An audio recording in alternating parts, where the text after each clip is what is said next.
আসসালামু আলাইকুম প্রিয় এলাকাবাসী, আজকে আমি এসেছি হচ্ছে মুলাদির শফিপুর নামে একটি ইউনিয়ন আছে। এই ইউনিয়নের একেবারে শেষ প্রান্তে যেটা হচ্ছে যে আপনার বৃদ্ধারহাট বলে এলাকাটাকে, এবং একটা নদী আছে পিছনে দেখতে পাচ্ছেন, জয়ন্তী নদী।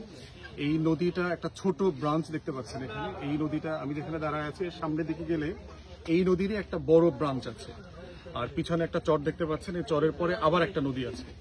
তো এলাকাবাসীর বহুদিনের দাবি হচ্ছে তারা আসলে বরিশাল শহর থেকে একদম ডিসকানেক্টেড যেমন হয়ে গেছে, ঢাকার সাথে যোগাযোগটাও ডিসকানেক্টেড হয়ে গেছে তাদের এই নদী এবং কোনো ট্রান্সপোর্ট সিস্টেম না থাকার কারণে। এবং এলাকাবাসী বহুদিন থেকে দাবি করে এসছেন যে তাদেরকে পিছনের দিকে গেলে আপনার শরীয়তপুর এবং ঢাকা বিভাগ শুরু হয় আমার ডান দিকে গেলে, আর বাদিকে হচ্ছে বরিশাল। তো দুই দিক থেকেই তারা খুবই এলাকাবাসী বরিশাল শহর এবং ঢাকার সাথে ডিসকানেক্টেড হয়ে আছে বহু বছর থেকে।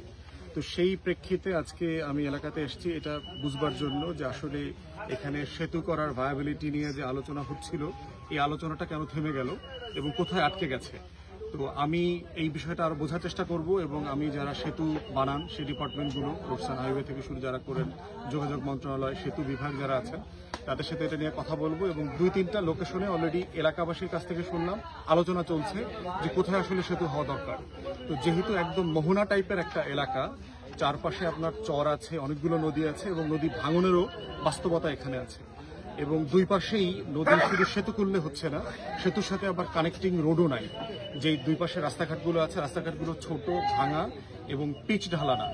আমি যে মুরাদি থেকে আপনার ব্রিজ পার হয়ে, সেতু পার হয়ে, যেটা আপনার ফেরি পার হয়ে এসেছি, ফেরি পার হয়ে আসার পরে একটা লম্বা রাস্তা দেখলাম, আপনার এগুলো পাকা না, কাঁচা রাস্তা এবং কাজ চলছে, ভাঙাচোরা অবস্থা।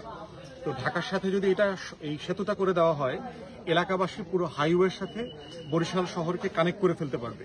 তো সেই ক্ষেত্রে আর একটা বড় চ্যালেঞ্জ হবে, শুধু সেতু করলে হবে না, দুই পাশে কিন্তু রাস্তাও বড় করতে হবে, কারণ এই রাস্তাগুলো আসলে এখন গ্রামীণ রাস্তা, খুবই ছোট, দুইটা গাড়ি পাশাপাশি পার হওয়াটা খুব চ্যালেঞ্জিং হয়ে গেছে।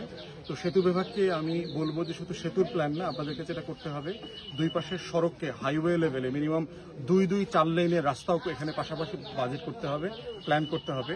তাহলে যেটা হবে যে ঢাকা থেকে যারা আসবেন এই এলাকাতে, তাদেরকে আর বরিশাল ঘুরে আসতে হচ্ছে না, তারা সরাসরি ঢাকা থেকে এখানে চলে আসবেন। এবং এই রুটের উপর দিয়েও চাইলে ঢাকা বরিশালের যে হাইওয়ের বাসগুলো আছে সেগুলো চলে যেতে পারবে। সেক্ষেত্রে আমাকে বলা হয়েছে যে ন্যূনতম 35 কিলোমিটার দূরত্ব কমে যাবে। তো দূরত্ব কমে গেলে বাসের ভাড়া কমবে, সময় কমবে, এবং ঢাকা বরিশাল যে হাইওয়ে আছে এটার উপর প্রেশারও কমবে, অ্যাক্সিডেন্টের পরিমাণ কমে যাবে।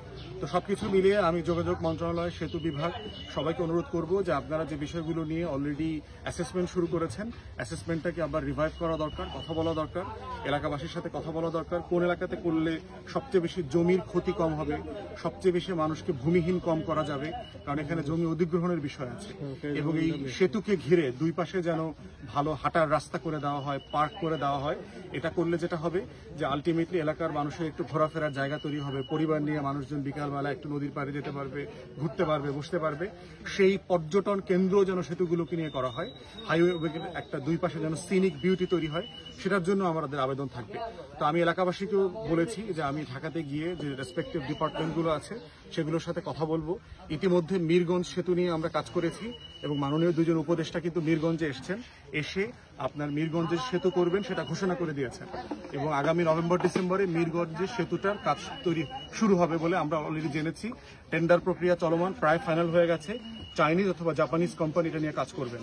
এর পাশাপাশি আপনার ভাঙা থেকে শুরু করে কুয়াকাটা পর্যন্ত 6 লেনের রাস্তা নিয়েও আমরা কাজ করেছি, এবং মাননীয় উপদেষ্টা মহোদয় ইতিমধ্যে ওয়াদা দিয়েছেন, একনেকে এটা পাশ হয়েছে এবং বর্তমান বাজেটে এটার বরাদ্দ আসবে।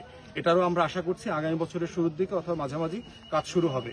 তো এখানের যে শফিপুর মৃধাপুরের যে ব্রিজটা আছে এবং ওপারের যে আবুপুর বলা হচ্ছে, এই দুইটা ব্রিজের পাশাপাশি আরেকটা দাবি আছে, হলো কেদারপুরের খেওয়াঘাটের একটা ব্রিজের দাবি আছে, সেটা নিয়েও আমরা একসাথে কাজ করবো ইনশাল্লাহ। এই এলাকার মানুষকে যেন এই কষ্টের জীবনের একটা ইতি টানা যায়, এটা নিয়ে হচ্ছে এলাকাবাসীর কাছে আমাদের ওয়াদা, এবং সেই বিষয়ে আমরা কন্টিনিউ কাজ করে যাব। সবাইকে ধন্যবাদ।